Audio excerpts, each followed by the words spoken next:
Setelah diberikan karena guru sudah ngecek, kamu sudah punya ilmunya. Nahu lancar, sorot bagus, Quran dikuasai, hadis paham, sorogan depan guru, layak ngajar, silakan.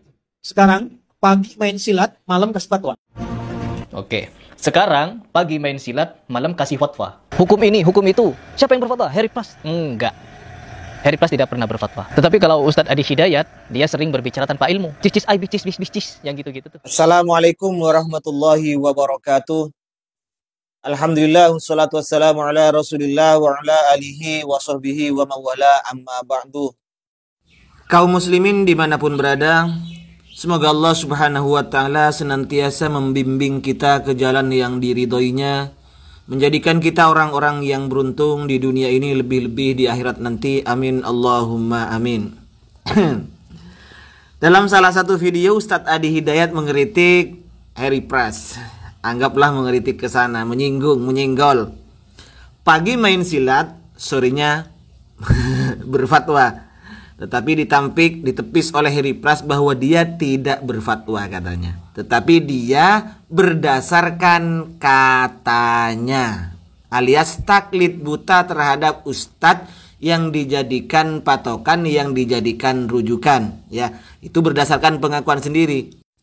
Jadi dia menjelaskan ilmu agama, menjelaskan masalah agama, dan mengkritik ustadz-ustadz seperti Ustadz Adi Hidayat, Ustadz Abdul Somad, Gus Baha, dan lain-lain. Tokoh-tokoh kenamaan itu dikritik oleh Harry Pras ini.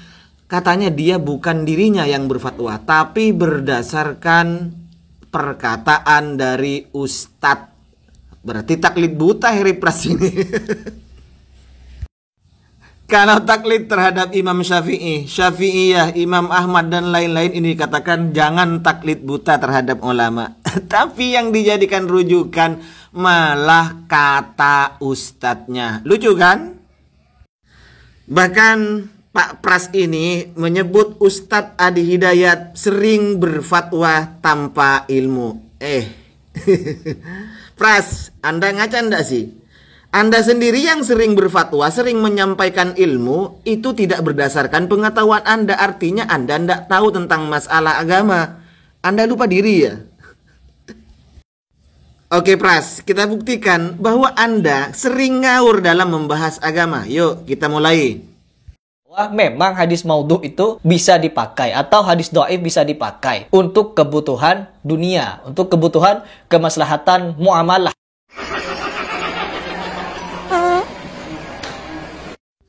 Anda menyebut Ustadz Adi Hidayat bicara tanpa ilmu. Anda malah membahas agama ini bahkan tanpa ilmu.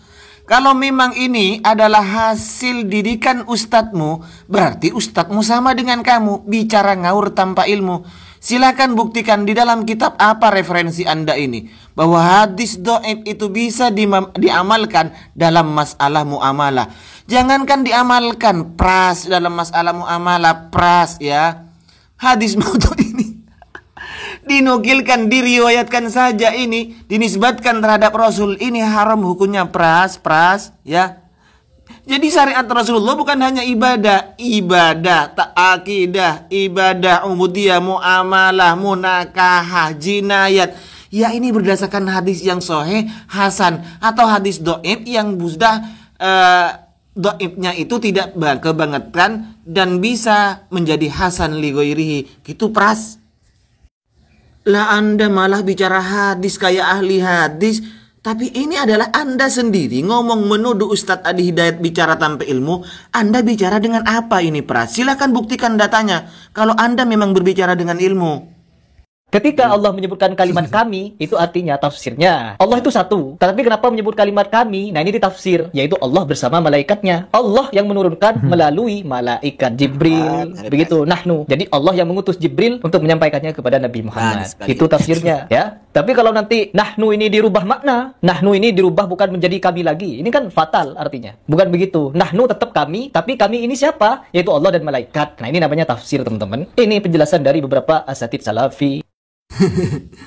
Ini Anda namanya berbicara tanpa ilmu. Kalau berdasarkan kata Ustadz Salafi, berarti Ustadz Salafi itu menjelaskan kepadamu juga tanpa ilmu. Di mana ada penjelasan seperti itu? Silakan Anda buktikan referensinya, Pras. Rujukannya di kitab apa? Ulama salaf siapa yang menafsiri? Anda kan bilang tafsir. Tafsir apa yang menjelaskan seperti perkataanmu yang kamu katakan bahwa itu hasil didikan atau katanya Ustadz Salafi, karena kamu itu bukan taklid buta tapi hanya katanya. Apa bedanya katanya dengan taklid buta, Pras? Baik, tidak perlu panjang lebar di awal dulu. Mari kita langsung simak seperti apa pernyataan dari Pak Jindan ini. Itu yang membaca ini satu kali. Baca ini. Faqad at-ta'aba. Ya, ini disebut amalan rotib, membaca rotib lah begitu. Karena ada Habib yang lain yang menjelaskan hal ini. Tetapi saya lebih cenderung untuk membahas penjelasan dari Habib Jindan ini. Karena apa? Dia ringkas penjelasannya. Coba kita lanjut dulu. 70 katabah minal malaikah al-fasabah. Ya. Yang membaca kalimat ini setiap harinya, maka dia Kalimat telah rotib. lebih 70 malaikat untuk mencatat pahalanya selama 1000 hari. Jadi teman-teman, 70 malaikat mencatat selama 1000 hari orang yang membaca rotib. Malaikat apa saja tuh yang mencatat? Dan ketahuilah juga teman-teman, bahwa hadis ini atau keterangan ini adalah palsu, mungkar. Dan ini dibantah oleh seorang ustadz dari Malaysia. Seperti ini videonya. Ya, begitu itulah, Pras. Kayak kamu ini jika orang berbicara tanpa ilmu. Anda menuduh orang bicara tanpa ilmu, tapi Anda sendiri yang berbicara tanpa ilmu. Anda tidak paham apa yang dijelaskan oleh Habib Jindan itu. Bukan rotibul haddad, tapi hadis yang masih diperselisihkan oleh ulama dalam kesahihannya. Ini ada yang mengatakan hadis ini adalah hadis gharib, ada yang mengatakan ini hadisnya levelnya dhaif. Begitu Pak Pras, ya, bukan rotibul haddad. Anda bawa-bawa ke rotibul haddad. Ini berarti menandakan Anda tidak paham rotibul haddad dan Anda tidak paham hadis. Bahkan Anda menyebutnya ini hadis mungkar, hadis palsu. Itu dipersilihkan oleh ulama, itu dhaif, wahin, gitu, Pras. Jadi yang dijelaskan oleh Habib Jindan yang Anda sebut Pak Jindan itu bukan rotibul haddad. Paham Anda? Jadi bedakan mana rotibul haddad, mana hadis, ya. Ya kalau rotibul haddad nggak ada hadisnya. Namanya aja rotib. Rotib itu amalan yang dilakukan rutin oleh seseorang. Seperti rotibnya yang diamalkan rutin oleh Ibnu Taimiyah. Ibnu Taimiyah ini membaca la ya hayyu ya qayyum la ilaha illa anta bi rahmatika astaghis setiap hari dari habis adzan subuh menunggu iqamat ini 40 kali terus setiap hari ini, Paras. Itu namanya rotib. Harry Pras tidak pernah berfatwa. Tetapi kalau Ustadz Adi Hidayat, dia sering berbicara tanpa ilmu. Cis, yang gitu-gitu tuh. Itu yang satu tuh. Dikoreksi oleh orang yang ahli musik. Terus berbicara astronomi. Hanya dalam waktu semalam, dia minta data kepada karyawannya. Lalu dia bikin video menjelaskan tentang astronomi. Oh, jadi Ustadz Adi Hidayat salah ketika menjelaskan hukum musik, ketika menjelaskan musik dan menjelaskan masalah astronomi itu ya. Tapi Anda kok berdasarkan video orang? Orang mengoreksi Adi Hidayat, kemudian Anda mengkliping bahwa itu benar. Kalau Anda punya ilmu juga, Pak Pras, Anda tantang Adi Hidayat untuk diskusi dengan Anda. Itu gentle namanya, Pras. Kalau main clipping seperti itu, ya berarti Anda sendiri juga bicara tidak punya ilmu, Pras. Jelas itu, berbicara tanpa ilmu. Ustadz Adi berbicara juga tanpa ilmu. Apakah pantas seorang yang tidak pernah sekolah astronomi berbicara astronomi? Ya, sama seperti saya. Kalau saya berbicara tentang agama dan mengemukakan fatwa dengan pendapat saya pribadi, itu tidak boleh. Tetapi apa yang saya lakukan? Saya berhujjah, teman-teman. Beduh, Pras, Anda tidak berfatwa, tapi berdasarkan perkataan ustadz-ustadz Anda. Tapi menyatakan Anda tidak berfatwa, tapi berhujjah, teman-teman.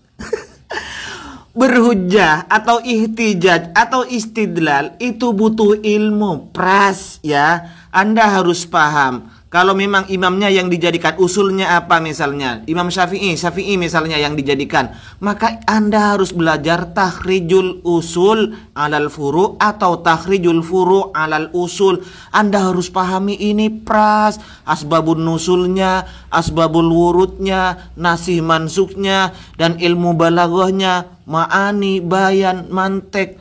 Aduh, Pras. Ihtijat atau berhujjah, istidlal atau membuat dalil itu butuh ilmu, Pras, bukan berdasarkan katanya. Ya, perlu diingat itu. Harry Pras tidak pernah berfatwa sendiri. Saya pesilat dan saya belajar apa agama. Apakah tidak boleh saya belajar agama? Kalau belajar agama sih boleh, Pras. Belajar agama itu kewajiban bagi seluruh orang Islam. Bukan tidak boleh pesilat, petani, pemburu, dan semacamnya. Ya bolehlah belajar agama, yang tidak boleh ngasih fatwa atau berhujah. Itu bro. Jadi beristidlal, berhujah, ini dasarnya di Al-Quran seperti ini, kemudian disampaikan seperti ini, hukumnya.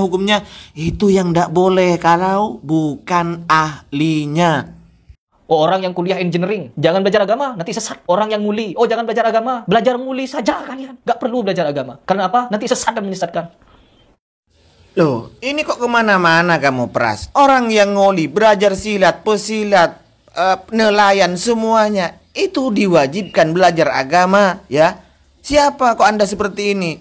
Di mana Ustadz Adi Hidayat menjelaskan seperti itu? Bahwa orang yang belajar silat, pesilat, petani, nelayan, pegawai kantor tidak boleh belajar agama. Di mana Ustadz Adi Hidayat yang menjelaskan seperti itu? Ini fitnah namanya kamu Pras.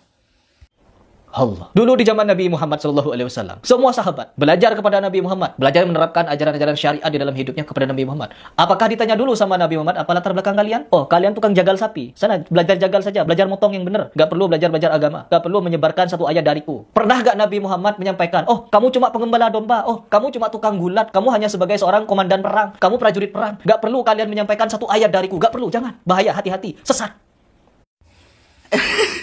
Di mana Ustadz Adi Hidayat yang menjelaskan seperti itu, Pras?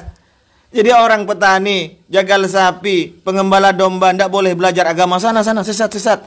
Aduh, silahkan belajar, kalau sudah paham sampaikan apa yang ia pahami. Bukan seperti Anda tidak paham tapi disampaikan seperti contoh video-video di depan. Itu namanya Anda tidak paham tapi sok paham, kemudian menjelaskan terhadap orang lain. Jadinya ini yang sesat menyesatkan seperti Anda itu.